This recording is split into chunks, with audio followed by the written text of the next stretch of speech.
Hey everyone, welcome to BCP Med. In this video, we're going to be taking a look at the effect of resonance on the basicity of different molecules, specifically those nitrogen-containing compounds. We'll be looking at how the availability of lone pairs affects the basicity of those nitrogens, comparing some different ring-based nitrogen compounds, and also looking at how electron donating groups affect those basicities as well. We'll also be taking a look at some more complex examples which balance resonance and inductive effects. Let's go ahead and get started. First and foremost, it's important to understand that basicity is largely determined by how available a lone pair is to attract a proton, right? Our Bronsted-Lowry definition of a base is a proton acceptor. So in order to accept a proton, it has to have an available lone pair. Let's go ahead and compare some basic group 2 compounds which have varying basicities. We have ammonia, water, and hydrogen fluoride. The more electronegative atoms are going to hold tighter onto their lone pairs, right? They're going to pull harder and hold those lone pairs closer to themselves, which means those lone pairs are going to be less available to pick up a proton. They're going to be less accessible to protons flying by because they're so much more localized onto that electronegative atom. And as a result, basicity is inversely correlated with electronegativity. Ammonia will be the most basic and HF the least basic.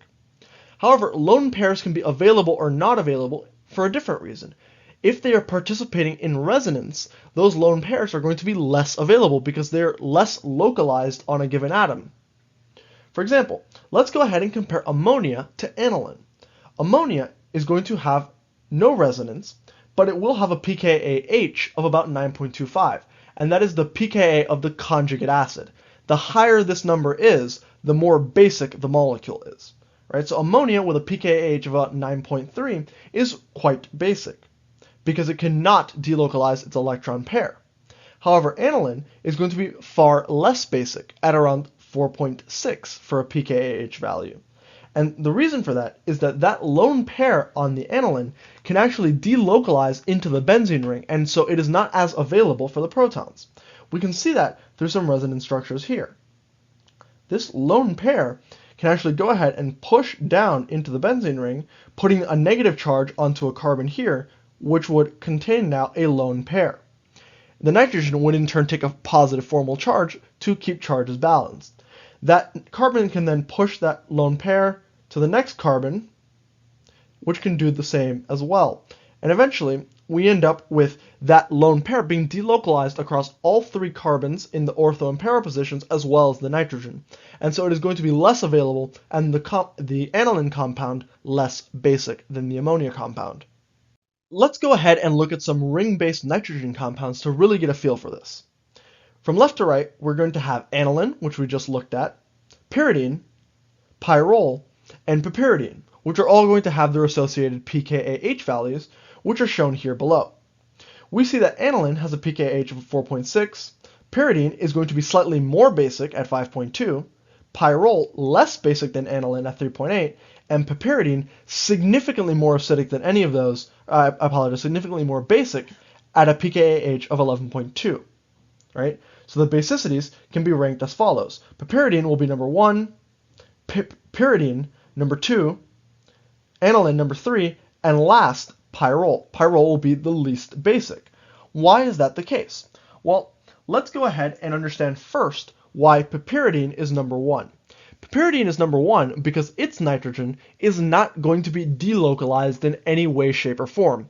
It is nice and localized on that nitrogen, and it will be very comparable to ammonia. It will be slightly more basic because piperidine is more polarizable, and so when it does go ahead and pick up a proton and carry a partial positive, the alkyl groups around that nitrogen will be able to distribute some electron density to help accommodate that partial positive charge, which is why it's more basic than ammonia. But it is around the same order of magnitude. Now, we know aniline is at 4.6 because it is delocalizing its lone pair into the ring, and so is far less basic. But what about pyridine and pyrrole? Well, pyridine is going to be slightly more basic than aniline. Why is that the case? Well, it turns out that that lone pair on the pyridine is not actually participating in resonance, even though it seems to be near some pi bonds. Why is that the case? Well, if we look at the orbital picture, the lone pair on that nitrogen is actually going to be orthogonal or perpendicular to the rest of the pi electron system, which is represented by these rings on the top and bottom of the hexagon. And so that nitrogen actually already has a lone pair participating in resonance with the rest of the ring. Or rather, it has a lone electron, not a pair. It has one electron participating in resonance with the rest of the ring, and the other lone pair is going to be perpendicular to that system and unable to participate in resonance. So for that reason, it's actually still localized in the nitrogen. Why is it so much less basic than pyridine though? Well, that lone pair is held in an sp2 type orbital, which is much closer to the nucleus than an sp3 orbital like pyridine. So in this case, the difference between pyridine and pyridine is going to be an orbital effect, not a resonance effect. However, if we go ahead and look at pyrrole, we'll see something interesting.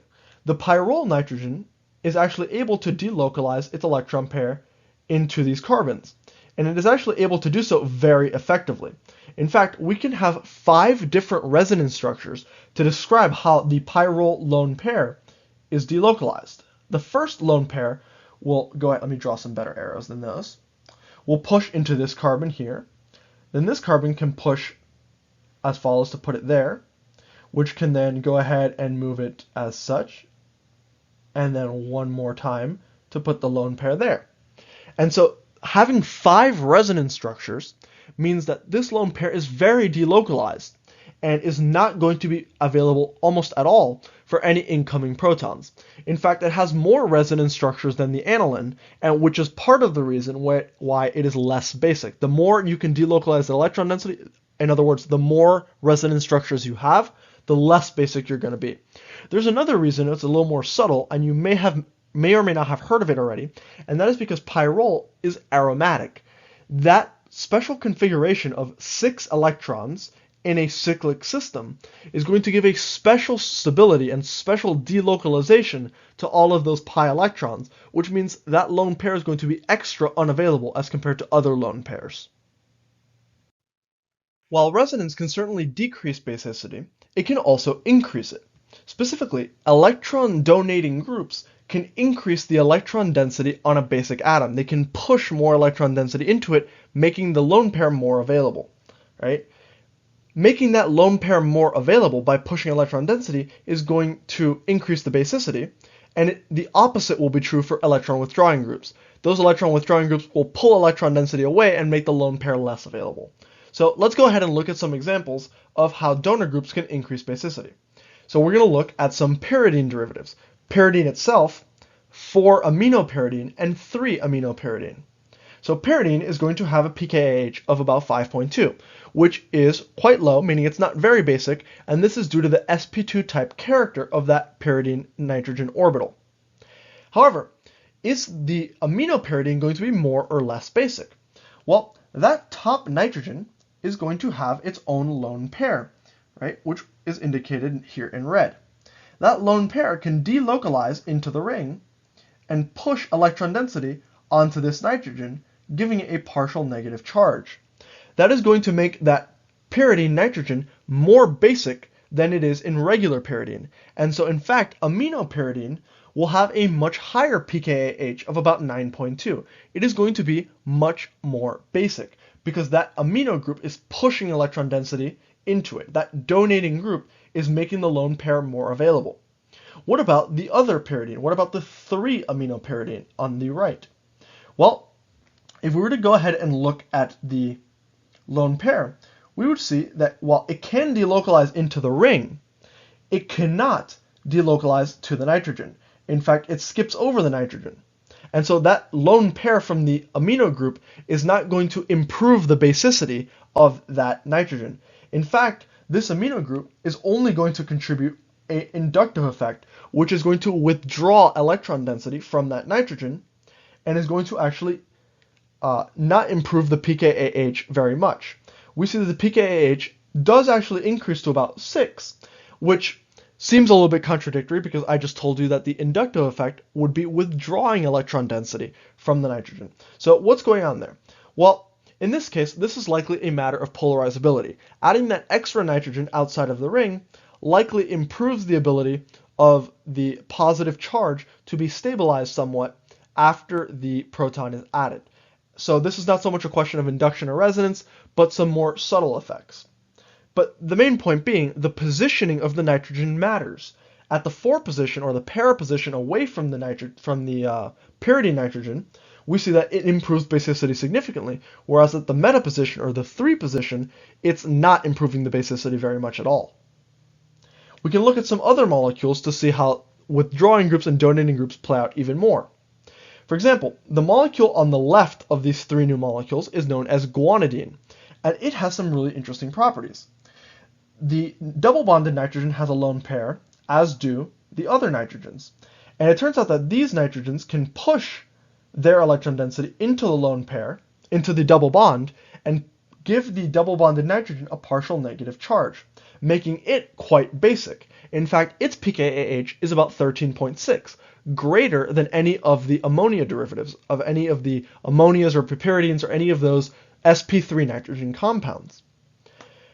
Right? In fact, when 2 nitrogens are connected in resonance, the double bonded N is usually going to be the more basic site because of this donating character. We see that with the aminopyridine here on the left, where the basic site is not the amino group, but rather the pyridine nitrogen, and again here with guanidine, where the double bonded nitrogen is actually the most basic.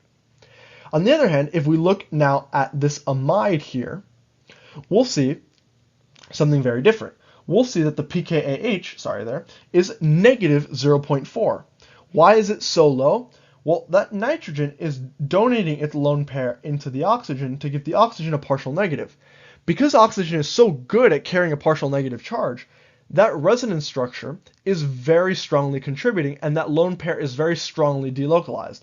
In fact, the amide can be very well represented by a partial double bond here instead of a single bond, and a partial single bond here instead of a double bond.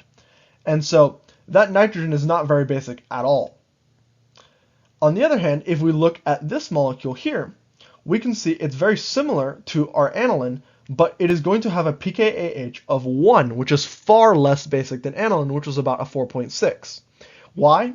Well, this nitrogen, just like aniline, can delocalize into the benzene ring, but it can also push its electron density into that nitro group, which acts as an electron sink.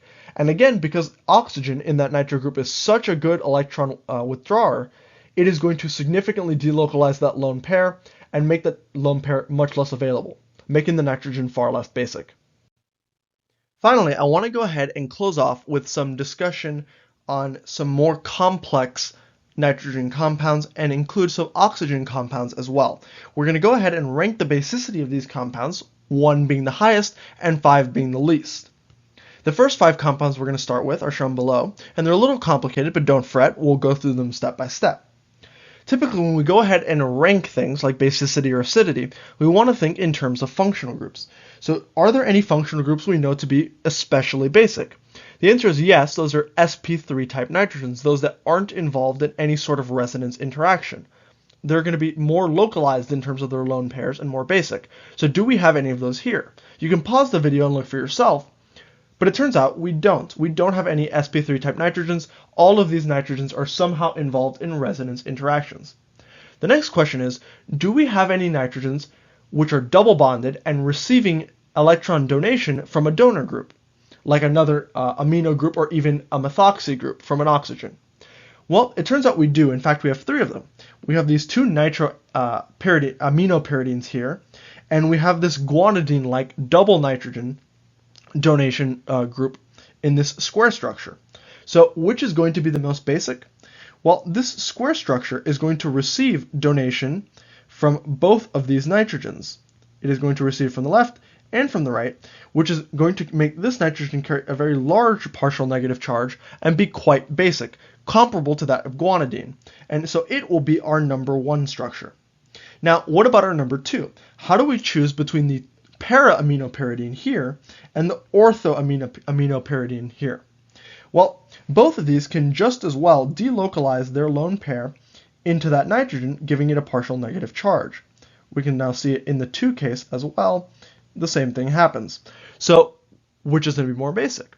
Well, it turns out that the inductive effect is also playing a role here. The for the one at the para position is going to contribute a relatively weak inductively withdrawing effect, which is going to decrease the basicity of that nitrogen somewhat. However, the one at the ortho position is going to contribute a much larger inductive effect because it's much closer, and as a result, this nitrogen here will have a more delocalized lone pair that's being pulled into that other nitrogen, and it will be less available and therefore less basic. So the one on the left is going to be our number 2. It's going to be more basic because of a weaker inductive effect. The resonance effects are almost the same. In fact, the inductive effect is so strong in the ortho case that it is not going to be our number 3. It's actually going to drop below one of our other compounds. And that is actually going to be our compound on the left, which is known as imidazole. So why is imidazole number 3? Well, imidazole has 2 possible basic sites. There's the sp2 nitrogen and the sp3 nitrogen, or rather, they're both sp2. One of them has the double bond already, and one of them does not have a double bond. Which is going to be the basic site? Well, this lone pair is actually involved in a nice aromatic interaction with these 2 double bonds in this 6-electron system. It does not want to pick up a proton because then it'll lose the aromaticity. It'll be transformed into a 4-electron system. So that lone pair is out for the count.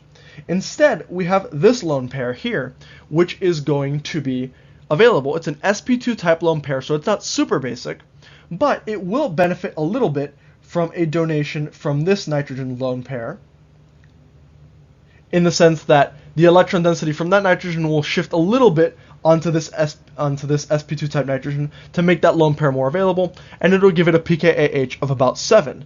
That's a little bit more than pyridine, which clocks in at around 5, but it's appreciably less than any sort of sp3 type nitrogen, which is somewhere between 9 and 11. On the other hand, when we look then at the 2-aminopyridine, that is going to be at around the 6, so it's actually a little bit less basic, and it's going to clock in at number 4. Finally, our number 5 is going to be this amide species. This amide is going to donate its electron density into the oxygen, which is going to give the O a partial negative, but because O is so good at holding on to negative charge, this is actually going to have a negative pKAH. It is going to be almost completely non-basic. It wants nothing to do with a proton. Let's go ahead and look at some other compounds just to close us off here. Do we have any sp3 type nitrogens here? The answer is yes this time. This nitrogen is sp3. It has no other resonance effects. It is just a straight up lone pair localized on that nitrogen, and as such it will likely be our most basic nitrogen, since we don't have any double nitrogen donations or any crazy guanidine-like structures. What is going to be our number 2 though? Well, we have a pyridine here, which we know is somewhat basic, and indeed it actually has an electron donor. That oxygen can push a lone pair into the nitrogen. Indeed, oxygen can be an electron donor just like nitrogen, although it's a little bit weaker because it's more electronegative, and that's going to give it a relatively negative character, which means it will be somewhat basic, and in fact it will be our number 2. What about our number 3? We have this pyrazine here to choose from, this hydroxylamine, and this anisole. Well, we know that oxygen is not very basic at all, and there's no nitrogen in this anisole compound, so this will probably be number 5. But let's wait till the end. What about these other 2? What about the hydroxylamine and the pyrazine, the double nitrogen ring? Well, both of these nitrogens are sp2, and they're involved in a ring, and these lone pairs are not participating in resonance, right? They're both orthogonal to the system, just like in pyridine. So there is no resonance donation occurring with any of these nitrogens. Those are just stuck there. So we expect pyrazine will probably be similar to pyridine, at around 5, except there's another effect in play. Both of these nitrogens are inductively withdrawing from the other. And so those lone pairs are actually going to be far less localized than in pyridine, so we expect a pKAH of much less than 5. In fact, it's actually going to be around 0 for pyrazine. It's actually very non-basic. What about this hydroxylamine here? Well, the oxygen is going to withdraw inductively from that nitrogen, but there's no special resonance effects. There's no delocalization to resonance. And it turns out that because this is an sp3 type nitrogen, whereas the pyrazine nitrogens are sp2, this inductive effect while it drops it down quite a bit, only drops it down to about a pKa of about 6. So it is still going to be substantially more basic than pyrazine, which is at about 0. So this will be our number 3, and pyrazine, which has only those sp2 type electron pairs and strong inductive effects, at 4. Finally, anisole will be our number 5 because that oxygen is very non-basic, and to top it off, that oxygen is also delocalized into the benzene ring. So even if it was a little bit basic, it's losing localization to the benzene ring. So it's very, very non-basic. And with that, we've actually reached the end of the content for this video. Thank you guys so much for watching, and if you like what you saw, please like and subscribe to the channel. Make sure to check out our other videos in the chemistry playlist to learn more, and if you are looking to branch out, check out our other science playlists as well. See you next time!